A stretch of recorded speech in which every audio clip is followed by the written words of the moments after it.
دروژې میاشت مو مبارک سا ډېر ډېر عبادت کوئ تل یې په شنت کوئ پاک ذوالجلال به مشترک جنتونه د 12 میاشتې مسافري نن په خیر ته راغلې ګرانې روژې شراغلې ستا په راتګ سره زه ډېر خوشحاله سومه دغه لوی فضل د الله دی چې میاشت د روژې لرو ښې ورځې او شپې لرو هر نیکي مو پسوو نیکۍ سینه زما مؤمنانو وروڼو واورئ مه د چا غیبت کوئ خاص خپل عبادت کوئ چې دا روژې مو شه قبولې درڅه سینه د خلګۍ بویا لکه مشک دی د هر وژاتي انسان د مسلم سړی انسان چې د روژې میاشت پر موږ باندې راځي ټول جنتونه ښه سینګار وي و هر روژاتي لره و مسلم سړي لره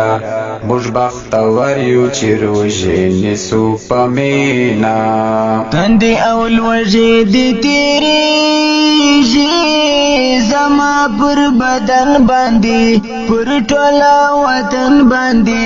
خدای به یې راکړي بې حساب عوضونه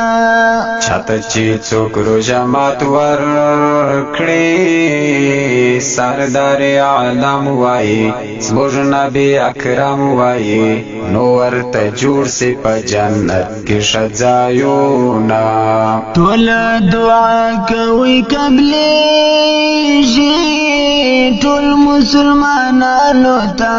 ځان ته او خپلوانو ته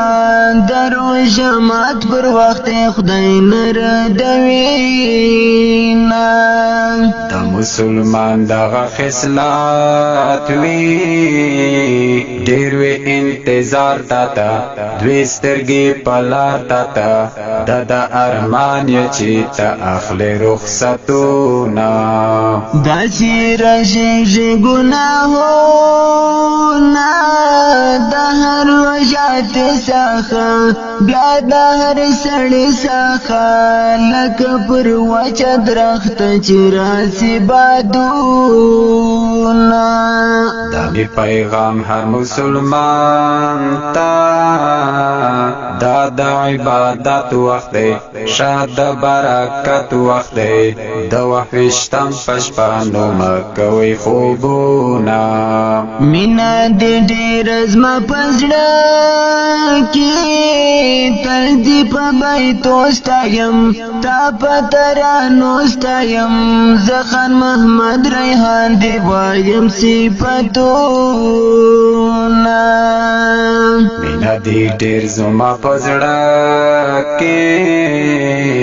تل دې په بیتو ستایم تا په ترانو ستایم زه خان محمد ریحان دې وایم صفتونه